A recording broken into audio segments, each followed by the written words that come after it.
नमस्कार दोस्तों, फिर से स्वागत करते हैं आपकी एक धमाकेदार वीडियो में। दोस्तों आज की वीडियो में भी हम लोग जानने वाले हैं कि शेयर मार्केट में जो आज थोड़ी सी जो उछाल देखने को मिली उसके पीछे का रीजन क्या था, किस वजह से मार्केट में उछाल देखने को मिली थी और कल का मार्केट का रुख किधर जाते हुए देखने को मिल सकता है। तो वीडियो को बिल्कुल स्किप ना करिएगा, आखिरी तक देखिएगा क्योंकि काफी इंपॉर्टेंट चीजों पर हम लोग डिस्कस करने वाले हैं। उससे पहले अगर आप BTSC होल्डर है तो कल की मार्केट से रिलेटेड आपका कॉल होल्ड है या फिर पुट होल्ड है, एक बार कमेंट बॉक्स में जरूर बताइएगा।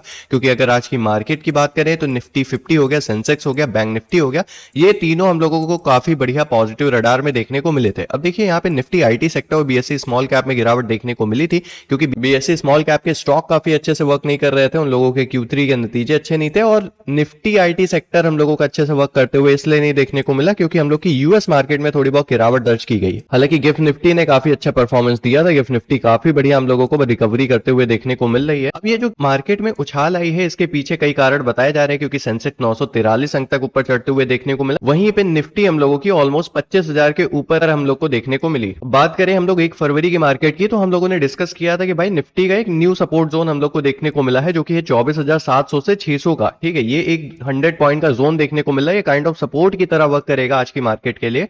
और मार्केट यहां से अगर रिजेक्शन लेती है तो 25,000 का लेवल जो फिलहाल के लिए मार्केट में हर्डल बना हुआ है तो वहां तक जाते हुए हम लोग को देखने को मिल सकता है। तो वैसा ही आज होते हुए देखने को मिला यहाँ पे मार्केट में। अगर यहाँ बात करें तो इसकी ओपनिंग ऑलमोस्ट फ्लैट हम लोग को देखने को मिली और फिर मार्केट हम लोग को इसी लेवल से 24,700 के लेवल से रिजेक्शन लेकर ऊपर जाते हुए देखने को मिला और करीब जो क्लोजिंग थी उसकी 25,081 के आसपास हम लोग को देखने को मिली। वहीं पे अगर हम लोग बात करें बैंक निफ्टी की तो बैंक निफ्टी में भी मैंने आपको 2 लेवल डिस्कस किए थे। एक लेवल मैंने डिस्कस किया था कि भाई 58,205 से 58,100 का लेवल जो है ये काफी इंपॉर्टेंट सपोर्ट जोन की तरह वर्क कर सकता है और मार्केट अगर इस सपोर्ट जोन को लूज करती है तो 57,800 के लेवल तक जाते हुए देखने को मिलेगी। तो मार्केट में ये सपोर्ट जो न्यू बनने वाला था इसको नहीं बनाया मार्केट ने, मार्केट थोड़ा सा यहाँ पे गिरावट करते हुए देखने को मिली स्टार्टिंग में ओपन होते हुए और मार्केट हम लोग की सीधा आते हुए हम लोग को देखने को मिली 57,800 जहां तक मैंने बताया था लूज करके जाते हुए देखने को मिलेगी। और वहां से मार्केट रिजेक्ट करके फिर इस लेवल पे आई यानी कि 58,200 के ऊपर आई, थोड़ी देर सस्टेन रही, मार्केट घूमी इसी लेवल के आसपास और फिर उसके बाद यहां से मार्केट हम लोग को अपसाइड जाकर 58,602 के लेवल पे क्लोजिंग करते हुए देखने को मिली। अब ये जो बढ़त आई है इसके पीछे हम लोग को 4 कारण बताए जा रहे हैं, उस पर भी हम लोग डिस्कस कर लेते हैं। यहाँ पे सबसे पहला कारण जो बताया जा रहा है वो बताया जा रहा है वैल्यू बाइंडिंग की वजह से लॉटी खरीदी, यानी कि शेयर बाजार में तेजी का सबसे बड़ा कारण जो था पिछले सत्र में भारी गिरावट की वजह से वैल्यू बाइंडिंग हम लोग को मार्केट देखने को मिली। वहीं पे 1 फरवरी के दिन बजट के दौरान बाजार में 6 साल में सबसे बड़ी गिरावट देखने को मिली। अच्छा, बजट में ये जो कल गिरावट देखने को मिली जिसकी वजह से शुरुआत में थोड़ी सी घबराहट बनते हुए देखने को मिली, जिसकी वजह से निवेशक को अच्छे शेयर आकर्षक कीमतों पर मिलते हुए हम लोग को देखने को मिले। इससे चुनिंदा शेयरों पर खरीदारी होते हुए देखने को मिली और बाजार ने फिर से रिकवरी करते हुए देखने को मिला। वहीं पे दूसरा सबसे बड़ा कारण यह है कि कच्चे तेल की कीमतों में तेज गिरावट देखने को मिली। जो लोग हम लोग की शुरू से वीडियो देखते आ रहे हैं, प्रेडिक्शन में देखते आ रहे हैं, मैंने बोला था बाजार में सबसे इंपॉर्टेंट चीज अभी फिलहाल के लिए यही है कि हमारा जो करेंसी है यानी कि रुपया उसमें सुधार देखने को मिले। कच्चे तेल की कीमतों में हम लोगों का जो बढ़त लगातार देखने को मिल रही उसमें थोड़ी गिरावट देखने को मिले। तीसरा सबसे इंपॉर्टेंट चीज है कि भाई हम लोगों का जो FIs एंड DIs की सेलिंग है वो हम लोग की सुधरते हुए देखने को मिले। इसमें में से एक फैक्टर आज हम लोग को सुधरते हुए देखने को मिला, यानी कि हम लोग का जो कच्चे तेल की जो बढ़त हो रही थी उसमें गिरावट देखने को मिली है और वो टूट कर यहाँ पे 66.45 के लेवल पर आते हुए देखने को मिला था। यह 68-69 के लेवल तक पहुंच गया था, तो इसमें काफी बढ़िया गिरावट देखने को मिली।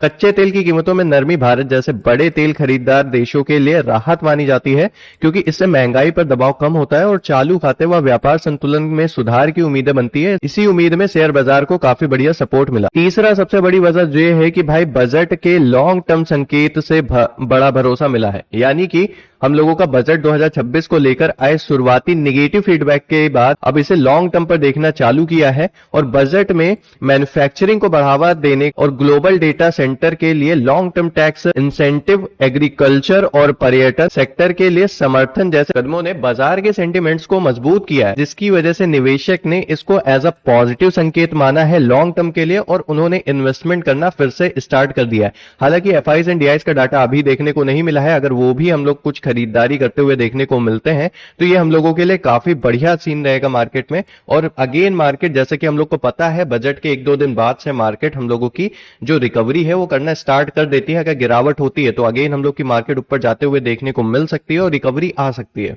वहीं पे अगर हम लोग बात करें तो हम लोग का जो सेकंड फैक्टर था, यानी कि हम लोग का पहला फैक्टर जो था क्रूड ऑयल, उसमें सुधार आए। दूसरा फैक्टर था हमारा रुपया मजबूत हो। तीसरा FIIs and DIIs data. FIIs and DIIs का डाटा अभी शाम को आएगा, उसको एक बार चेक कर लीजिएगा, अभी नहीं आया है।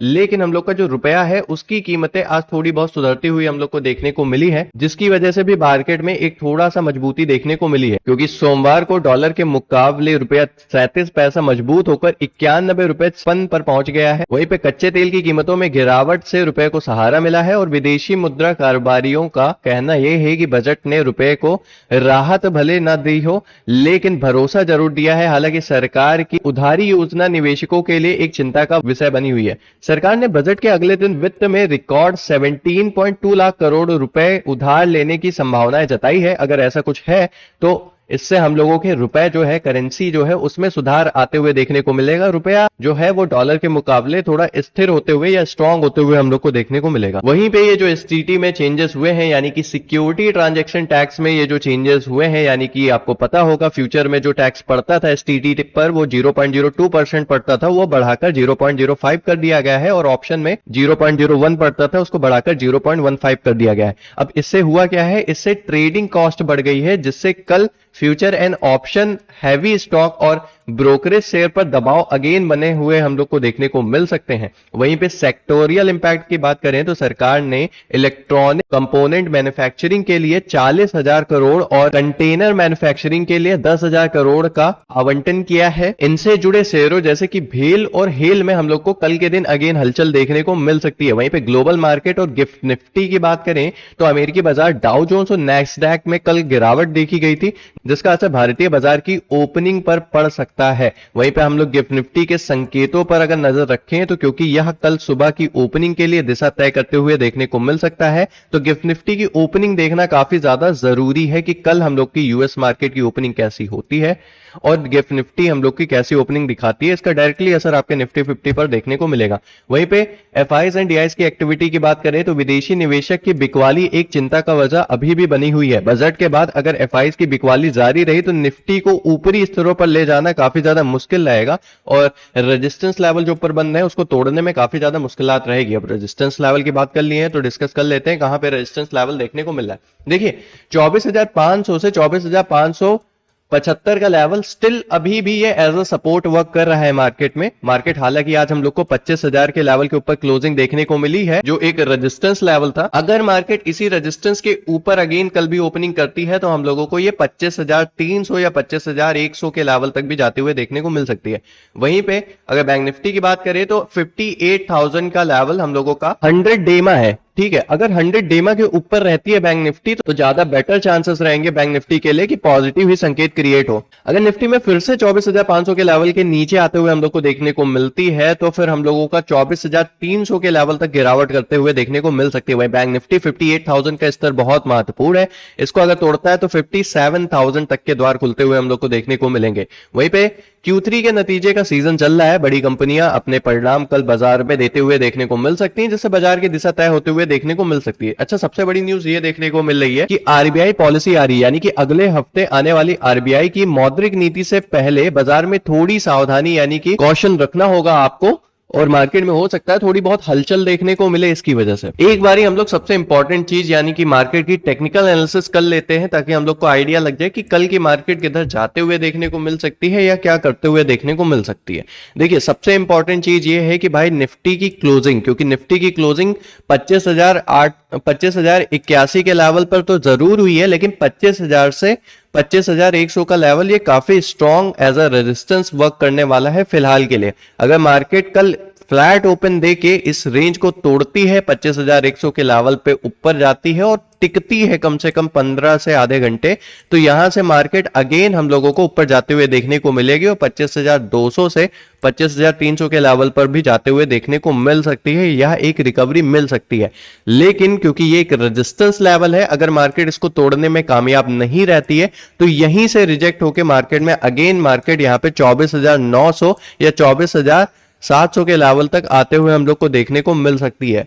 वहीं पे अगर हम लोग बात करें बैंक निफ्टी की, तो बैंक निफ्टी भी हम लोगों की काफी इंपॉर्टेंट जगह पे क्लोजिंग करते हुए देखने को मिली है। हालांकि इसकी क्लोजिंग अपने सपोर्ट लेवल के ऊपर देखने को मिली है, जो कि काफी अच्छी बात है। यानी कि 58,600 के लेवल पर क्लोजिंग इसकी मिली है और 58,500 से 400 का एक सपोर्ट जोन मार्केट में बन रहा है। अगर मार्केट इसके ऊपर टिकती है तो 58,800 के लेवल तक भी जाते हुए देखने को मिल सकती है और वहां से हो सकता है एक रिजेक्शन मिले। अगर मार्केट गलती से तोड़ती है 58,972 का लेवल, तो फिर ये 59,000 या 59,200 के लेवल तक भी जाते हुए देखने को मिल सकती है। लेकिन अगर मार्केट रिजेक्ट होती है 58,800 से, तो यहां पे अगेन इस लेवल पर आते हुए देखने को मिल सकती है। और अगर मार्केट ओपनिंग करते ही अगर तोड़ती है 58,400 का लेवल, तो ये अगेन 58,200 से 58,000 के लेवल पर आते हुए देखने को मिल सकते हैं। तो काफी ज्यादा इंपॉर्टेंट है कि 58,500 के लेवल के ऊपर ही हम लोगों को बैंक निफ्टी कल देखने को मिले। वहीं पे बात करें मार्केट की ओपनिंग कैसी हुई देखने को मिल सकती है, तो मार्केट अगेन हम लोगों की ओपनिंग का व्यू फ्लैट ही है, मार्केट का फ्लैट टू गैप डाउन का व्यू है। लेट्स सी कल मार्केट हम लोग को कैसी देखने को मिलती है, फ्लैट टू गैप डाउन देखने को मिलती है या फिर हम लोगों को मार्केट काफी बढ़िया पॉजिटिव देखने को मिलेगी। आज की एनालिसिस वीडियो आपको कैसी लगी है, यहाँ पे काफी चीजें मैंने आपको समझाई है, प्लस टेलीग्राम चैनल है हम लोगों का, उसको जरूर ज्वाइन करिए। इस वीडियो में इतना ही, मिलते हैं नेक्स्ट वीडियो में, तब तक के लिए जय हिंद, वंदे मातरम, धन्यवाद।